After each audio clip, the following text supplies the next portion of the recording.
हाँ देखो, the energy stored in a length equal to lambda in sine wave. ये वही है, साइनोसॉइडल प्रोग्रेसिव वेव है आपकी, और उसकी लेमडा लेंथ में एनर्जी स्टोर्ड कितनी होगी। तो मान लो आपसे एवरेज एनर्जी पूछता, ठीक है ना। तो एवरेज एनर्जी कैसे निकाल देते, पर यूनिट वॉल्यूम पता है तो बस वॉल्यूम से मल्टीप्लाई कर दो, ठीक है ना। पर यूनिट वॉल्यूम तो आपको पता है। तो ऐसा पढ़ेंगे कि याद ही होते जाए ये सब चीज़ें, तो एक बार पढ़ो और बिल्कुल सेट एकदम, ठीक है ना। तो ये रो ओमेगा स्क्वायर ए स्क्वायर अपॉन 2 है आपकी पर यूनिट वॉल्यूम, आपने वॉल्यूम से मल्टीप्लाई कर दिया तो आपको लगता है कि एवरेज आया, ठीक है ना। एवरेज है तो आप, या फिर आप इसको, तो टोटल एवरेज एनर्जी आ जाएगी, बट आप इसको इंटीग्रेट करके निकालोगे तब भी वही आएगी, ठीक है ना। तब भी आपकी, लेकिन आपसे पूछे टोटल एनर्जी कभी पूछ रहा है तो फिर इस तरह का फंक्शन निकाल के लिमिट देख के इंटीग्रेट करेंगे। जैसे लेमडा बाई 2 में पूछी, बट लेमडा में पूछी है तो आप करके देख लो कैसे भी, ठीक है ना। आप इस तरह से करोगे तब भी वही निकल, बट और किसी में ऐसा नहीं होगा, बट और किसी में ऐसे थोड़ी नहीं आएगी कि आपने एवरेज को मल्टीप्लाई कर दिया, ठीक है ना। फिर वो एवरेज ही आएगी, एग्जैक्ट टोटल एनर्जी नहीं आएगी, ठीक है ना। ये केवल जीरो से लेमडा में ऐसा हो जा रहा है कि वो, आप चाहे से एवरेज इंटू वॉल्यूम करो या फिर आप एग्जैक्टली टोटल एनर्जी निकालो। तो एग्जैक्ट तो कैसे निकालोगे, इंटीग्रेट करके निकालोगे ना। जब आपको डी एक्स लेंथ मान लो इसको, area of cross section into D X D V को। कोई स्ट्रिंग पे मान लो वेव जा रही है, आपको पूछा कि इतनी लेंथ में टोटल एनर्जी स्टोर्ड कितनी है किसी पर्टिकुलर इंस्टेंट।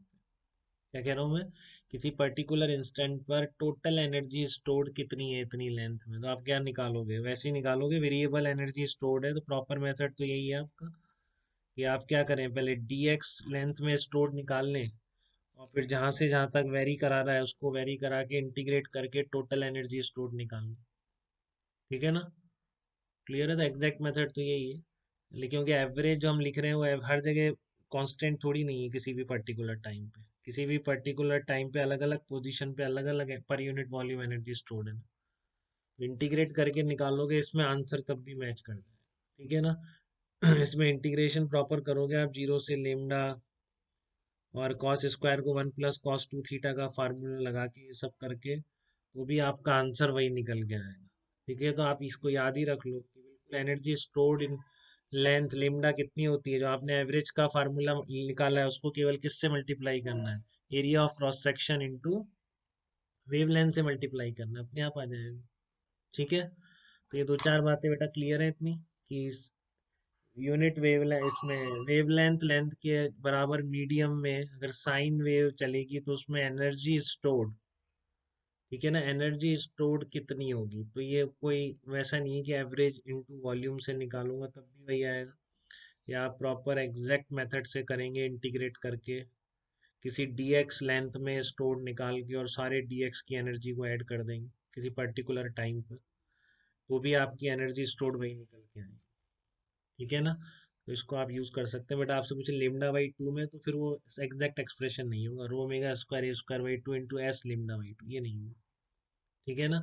यहाँ पर लिमिट क्या करनी पड़ेगी आपको, जीरो से लेमडा बाई 2 करनी पड़ेगी। जिस फॉर्म की इक्वेशन दे रखी है उसके लेमडा बाई 8 में पूछ ले आपसे, तो फिर ऐसे नहीं करें आप, ठीक है ना, डायरेक्ट एवरेज को उससे मल्टीप्लाई करके ना करें, ठीक है ना। तो फिर इसी मेथड के थ्रू आपको जाना पड़ेगा। लेमडा में पूछिए तो इसमें आप कर सकते हैं रो omega square A square by 2 into S into lambda, ठीक है।